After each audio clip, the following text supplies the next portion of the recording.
Thank you.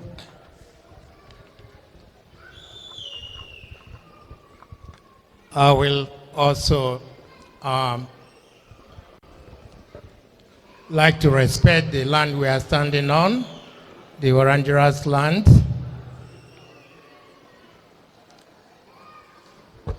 Their ancestors, those who are here with us, and for the future. When I was asked to give a short history of the Nigerian Association, I have to think back because why are we here? When we look at the Nigerian national item, it talks about unity. Because that is the theme of human nature, is that you want to relate to one another. In the mid-1982, as a young boy in my early 20s, I went to Bendigo. I was the first black African to step foot in Bendigo. And a lot of you will not understand what it means to be the only black person in a community. People were coming to look at what a black man looks like. I was on television, they interviewed me. I was on the front page of the newspaper. I became, a celebrity that I didn't really want. But also it came with a lot of stress, because when you walk and meet people and people walk away from you because they do not know or understand you, it's also very difficult when you are a very young person.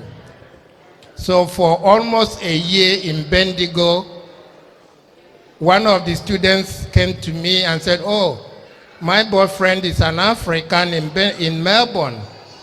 And he's coming to Melbourne, he's coming to Bendigo to pick me for the long weekend. Would you like to go to Melbourne and see other people?" And they are putting on a symposium for Africans. So I really jumped up, and I came to Melbourne with Debbie and Greg.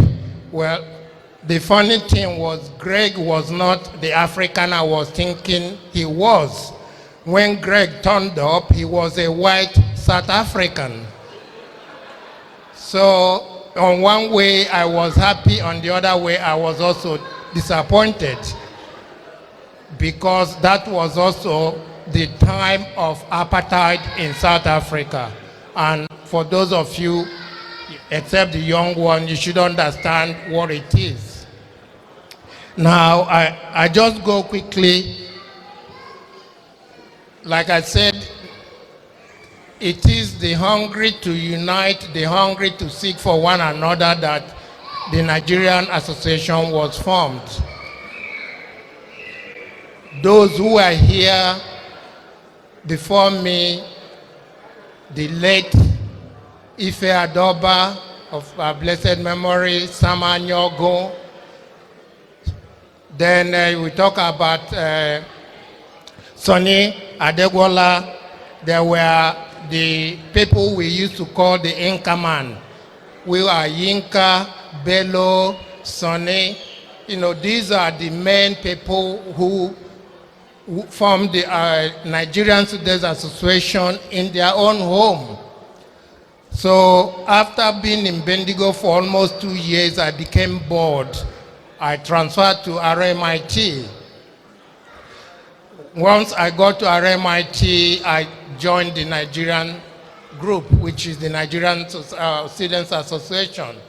Consequently, I was elected to be their social secretary for a short period. In 1985, Alfred, we had when I came here, Richard who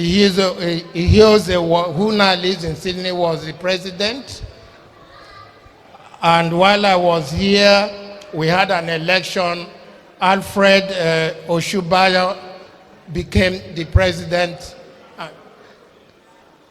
After Alfred, the next year, even though I was the youngest Nigerian among them, I was elected the president of the Nigerian Students Association. There were very few of us. Most of our activities were organized in people's home. I can assure you we were much happier and more united than we are today, because we catered and we cared for one another. We made sure we supported each other. It doesn't matter where you come from. We didn't even, nobody thought about whether you are Igbo, Yoruba, or Hausa. We are very happy to meet each other, and we are very, happy to support each other in the sense that where there is job or whatever, any progress, that becomes a part of our community. We try to help each other. So during the period of my time, and after that, then Ihan Ihebuche became the president, then Solomon Faka, and then he went to Jerome, and then I was re-elected, because in those days, when you serve the 2 terms, you can no longer be a part of the executive. So at a stage, I was re-elected as a president. It is through my second time of election that we have already become residents because of our association. Most of us got married to Australians, and we were automatically residents. As we live here, we started to look at how we connect to the Australian community, because we are no longer students. And it is through that period that we started the journey of the Nigerian community here, and not just looking at ourselves as a student, but because we live here, we started having children here, then we have to think about our future here. And that took us to the formation of the Nigerian Association that we now have. However, that went through also its phases. We had our brother, whom I was told last night that is now no longer with us, Timothy Adekaya Flomelore, was one of our presidents. Then Jerome Mafeni from Edo, and then Yinka Dare became the president. From Yinka, it went to Dozie Ezigbalike. From Dozie Ezigbalike, he went to Moses. And from Moses, he went to Emma Ohuche. And some of you will know this was in the early 20s. We went through a very rigorous trial period.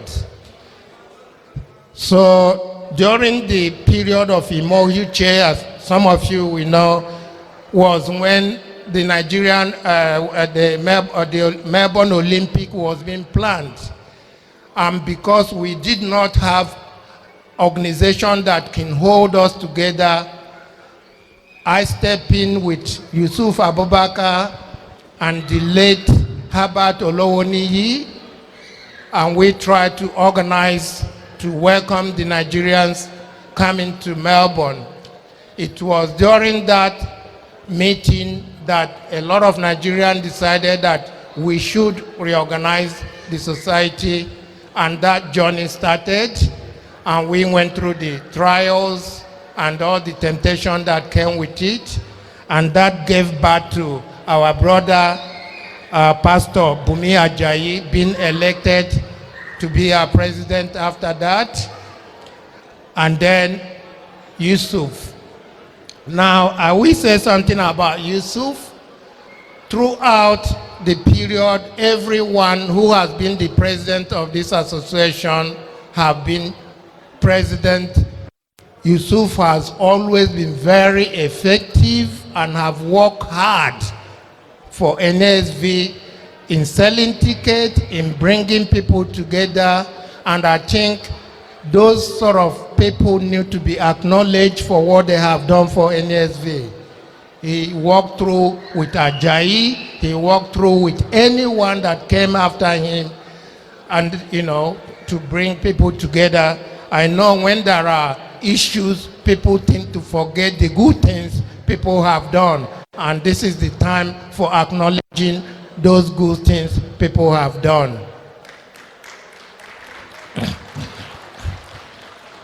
After Yusuf, we have our brother Razak Balogu. Then from Razak, we went to Ikenna Nwokolo. From Ikenna Nwokolo came Fred Alele. As more probably will also know, Fred Alele's first time was unbelievable, and I will use the word unbelievable. The second time, of course, we know what happened. Eventually, we had a caretaker committee who then Steve Olaide became the caretaker chairperson and eventually was also elected to become the president of the Nigerian Association. Of course, most of you know exactly what happened too. The boat was still rocking and we were still going through all the trials. That led to the transition committee under Dozie Zibalike to be appointed, and through that gave birth to what we are now experiencing today.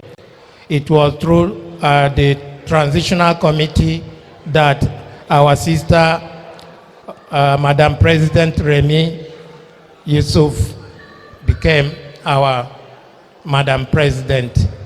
I think I have been able to give you a rundown of what I know and my experience here, almost 40 years in this country.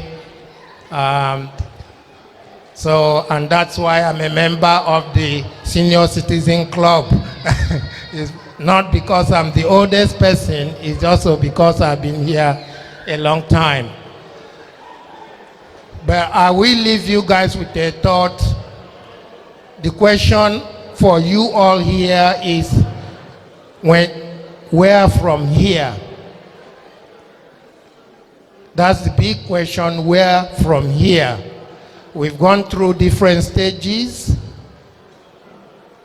We've gone through trials. We have election coming. Nigerian community needs you. There is no handout. It all needs commitment. It has benefits.